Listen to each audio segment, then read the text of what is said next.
नमस्कार बंधुरा आमी प्रिया तुम्हारे सकलके वेलकाम जानाচ্ছি আমার চ্যানেল প্রিয়ার সংসারে।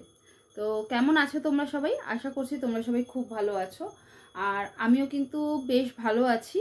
তো কিছু বিশেষ কারণের জন্য রেগুলার ভিডিও দিয়ে উঠতে পারছি না, বাট আজকের এই ভিডিওটা কোনো ডেইলি লাইফস্টাইল নয়, কোনো রান্নার রেসিপি দেখাচ্ছি না। আজকের ভিডিওটা কিসের বেসিসের উপরে সেটা তো তোমরা টাইটেল আর থাম্বনেল দেখেই বুঝতে পেরেছো। তো তাতেও আমি আরেকবার তোমাদেরকে ক্লিয়ার করি যে আমাদের 1 জানুয়ারির দিন এই ঘটনাটা ঘটেছে শিয়ালদা সুখিয়া স্ট্রিটে, যে শ্যামা সুন্দরী মায়ের মন্দিরে। তো আমি নিজে ওইখানে গেছি। তো কি বলবো, এমন একটা ঘটনা যে ঘটনাটা মানে নিয়ে কিছু বলার আগে বহুবার চিন্তা করেছি যে কথাটা কি বলবো না।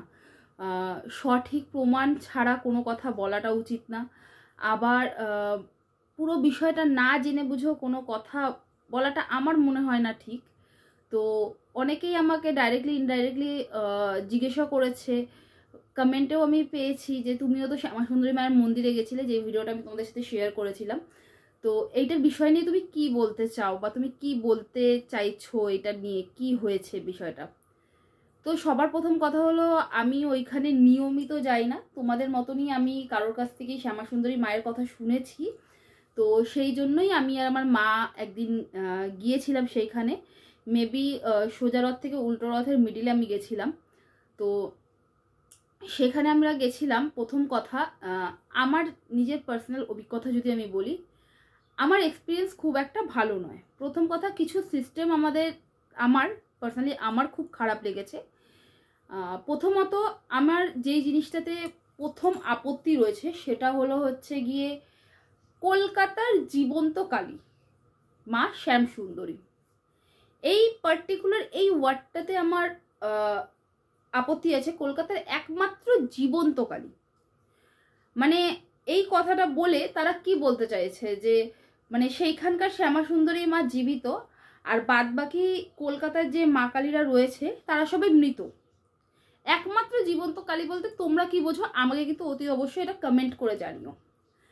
আচ্ছা, গেল প্রথম কথা। দ্বিতীয় কথা হচ্ছে গিয়ে কলকাতাতে কালীঘাট রয়েছে যেটা শক্তিপীঠ, তারাও এই কথাটা কখনো বলে না যে একমাত্র জীবন্ত কালী, ঠিক আছে। সেকেন্ডলি দক্ষিণেশ্বর মন্দির রয়েছে, যেখানে আমাদের ঠাকুর শ্রী শ্রী রামকৃষ্ণদেব মানে এত দিন তপস্যা করেছেন বা কি বলবো সিদ্ধি লাভ করেছেন। তো তারাও এই ধরনের কোনো রকম কোনো মানে কিছু বলেনি কখনো। আচ্ছা, এছাড়া আদ্যাপীঠ রয়েছে। তো এইরকম বহু জায়গা রয়েছে। ইভেন আমার নিজের বাড়িতে কালী পুজো হয়, আমি নিজের বাড়িতে কালী পুজো করি। তো সেইখানে দাঁড়িয়ে আমার মতো অনেকে আছে যারা নিজের বাড়িতে কালী পুজো করো, মা কালীকে ভালোবেসে পুজোটা করো, তারা কেউ কখনো এই ধরনের কথা বলেনি। এই কথাটাতে আমার পার্টিকুলার খুব খুব খুব আপত্তি আছে। গেল প্রথম কথা। দ্বিতীয় কথা, আমি যখন সেখানে পৌঁছেছিলাম ওইখানকার সিস্টেম, ফার্স্ট সিস্টেম যেটা আমার খুব আপত্তিজনক মনে হয়েছিল, মা এখানে চালকলা খেতে চেয়েছে। তো এখানে অনেক দোকান ছিল, আমরাও এই হিসেবেই চালকলা কিনে ক্যাডবেরি কিনে আমি মাকে পুজো দিতে গেছি। যথারীতি তারা বাচ্চা মেয়ে মাকে যেহেতু বলে, ইচ্ছে হয়েছে আমিও নিয়ে গেছি। তো সেখানে গিয়ে দেখলাম একটা ঘর রয়েছে, মানে বিশাল বড় একটা ঘর, দুটো ঘর।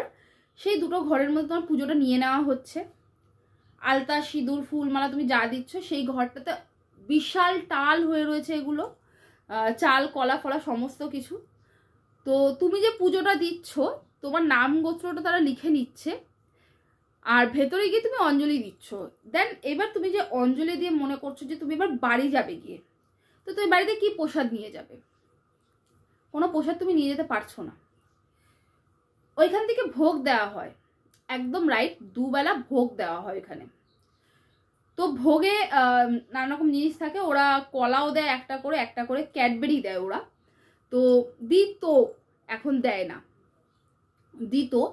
তো এইবারে কথাটা হচ্ছে গিয়ে যে এই যে এই জিনিসগুলো দিত বা দেয়, সরি দিতই, দেয় তো হবে না কারণ এখন তো তারা পলাতক। তো এগুলো দিত, কিন্তু ওইখানে দাঁড়িয়ে যে খাওয়াটুকুনি ওইটাই তোমার কাছে প্রসাদ। তুমি এক্সট্রা কোনো প্রসাদ তুমি কিছু পাচ্ছ না সেখান থেকে।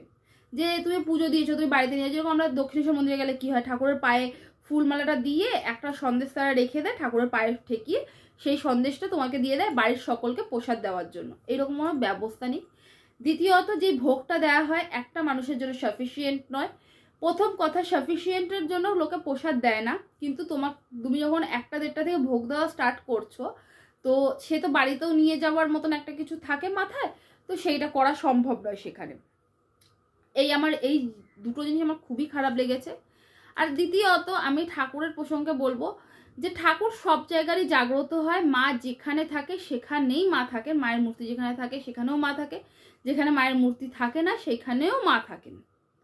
তো ঠাকুর নিয়ে আমি কোনো কিছু বলবো না, কিন্তু হ্যাঁ, আমার একটা কথা যেটা বলার আছে সেটা হলো হচ্ছে গিয়ে, মাকে রাজবেশে সাজানো হয়, মাকে যেই শাড়িটা তুমি দিচ্ছ বা যেই শাড়িটা ওরা পরায় সেটার ম্যাচিং করে গয়না পরানো হয়, ফুলের সাজ পরানো হয়। তুমি যে মালাটা কিনে নিয়ে যাচ্ছ, প্রত্যেকেই টাকা খরচা করে, সবাই কষ্ট করে উপার্জন করে টাকা, তো মায়ের জন্য কিছু নিয়ে গেলে পরে সেটা কিন্তু মাকে পরানো হয় না।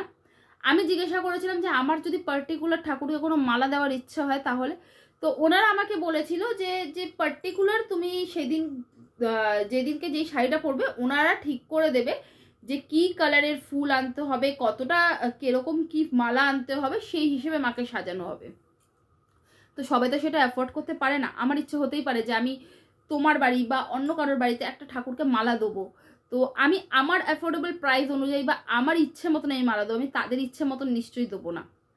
তো এই বিষয়টা নিয়ে আমার একটুখানি খুঁতখুত লেগেছিল। আর তার থেকেও বড় জিনিস, যে মাকে যেই রাজবেশে এখানে সাজানো হয়, সত্যিই মা অপরূপা, সত্যিই মা অপরূপা, কিন্তু আশেপাশে যে ভগবানগুলো রয়েছে তাদের প্রতি তাদের যত্ন কিন্তু নেই।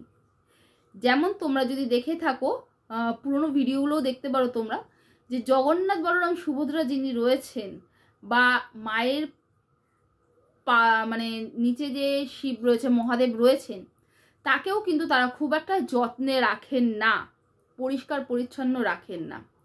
এইটা নিয়ে আমার আপত্তি আছে। প্রথম কথা এই হলো আমার আপত্তি, জিনিসগুলো গেল। আর দ্বিতীয় কথা হলো, আমি এইগুলো যেগুলো শুনেছি সবটাই আমাদের শোনা, আমি নিজের চোখে কিছু দেখিনি। সেটা হলো হচ্ছে গিয়ে, মানে কি বলবো,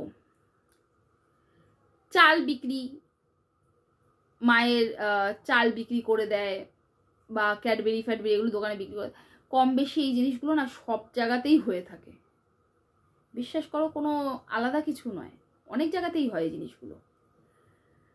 আরেকটা জিনিস সেটা হলো হচ্ছে গিয়ে, ওদের কিছু জিনিস ভালো, যেরকম আমি শুনেছি যে ষষ্ঠীর দিনকে আর অক্ষয় তৃতীয়ার দিনকে ওরা মায়ের শাড়ি কিছু মানুষের মধ্যে বিলিয়ে দেয়। এই সিস্টেমটাও আমার ভালো লেগেছিল ওদের। ভালো মন্দ মিশিয়ে সব কিছু। আলটিমেটলি অনেকেই বলছে মায়ের হাসি মাখা মুখটা দেখতে পারবো না। তো আমার কাছে কথা হলো, এত কিছু, এত মানে জিনিসপত্র চেয়েছে, টাকা চেয়েছে, আগ্রাম বাগ্রাম এক্সেট্রা এক্সেট্রা। সো আমার মতে বলে যে দেখো, তোমারও দেওয়ার ইচ্ছে ছিল তাই তুমি টাকা দিয়েছো, সে তোমার কাছ থেকে ছিনিয়ে নেয়নি। আর দ্বিতীয়ত হলো হচ্ছে গিয়ে কি বলতো, আমার কাছে কথা হলো, তুমি যদি সৎ হয়ে থাকো, তুমি যদি ভালো হয়ে থাকো, তুমি ওই জায়গাটা থেকে লড়াই করতে, পালিয়ে যেতে না। ঠাকুরটাকে রীতিমতন ওরা মানে মুড়িয়ে প্যাকিং করে একটা একটা মানে কি বলবো, শোপিস আমরা যেরকম ভাবে নিয়ে যাই না, সেরকম ভাবে নিয়ে গেছে। আমিও ভিডিওতে এই জিনিসটাই দেখেছি। তুমি তো সত্যি ছিলে, তুমি তো বলেছিলে, মানে তোমরা তো বলেছিলে যে তোমাদের দাবি যে সেখানকার মা কালী জীবিত, তাহলে তোমার মা কালীর ওপর ছাড়লে না কেন? মা কালীকে নিয়ে পালিয়ে গেলে কেন? যারা যারা আমার সঙ্গে সহমত, প্লিজ আমাকে কমেন্ট করে জানিও। আমি এর থেকে বেশি ভগবানকে নিয়ে আলোচনা আমি করতে চাই না। আমি নিজে ভগবানকে খুব মানি, খুব বিশ্বাস করি, আমি এইটুকুই বলতে চাই। তোমাদের আজকের ভিডিওটা, এই টপিকটা তোমাদের কেমন লাগলো, বা এই নিয়ে তোমরা কতটা কি মানে সহমত বা অসহমত, সেটা অতি অবশ্যই জানিও। মাকে নিয়ে ব্যবসা চলছে বা কিছু, এই কথাগুলো না শুনতে ভালো লাগে না। মা নাচানাচি করে, মা এই করে সেই করে, এগুলো ভালো লাগে না। আর তার থেকেও বড় কথা, মায়ের যদি কারোর কাছ থেকে কিছু নেওয়ার থাকে, মানে মার যদি কারোর কিছু ভালো লেগে থাকে, মা সেই পার্টিকুলার সেই ব্যক্তিটাকে স্বপ্ন দেখাবে, তার নিজস্ব মানুষজনদেরকে নয়, যারা তার সামনে রয়েছে। ঠাকুর সব জায়গাতেই সমান। যদি আমার এটা কোনো রকম কোনো ভুল হয়ে থাকে প্লিজ আমাকে ক্ষমা করে দেবেন। আজকের ভিডিওটা আমি এখানেই এন্ড করছি। দেখা হচ্ছে পরের আরেকটি ব্লগে। প্লিজ এই ভিডিওটা নিয়ে বেশি কেউ কিছু করো না। আর আমার প্রসঙ্গগুলো তোমাদের কেমন লাগলো এটা অবশ্যই কিন্তু আমাকে কমেন্ট করে জানিও।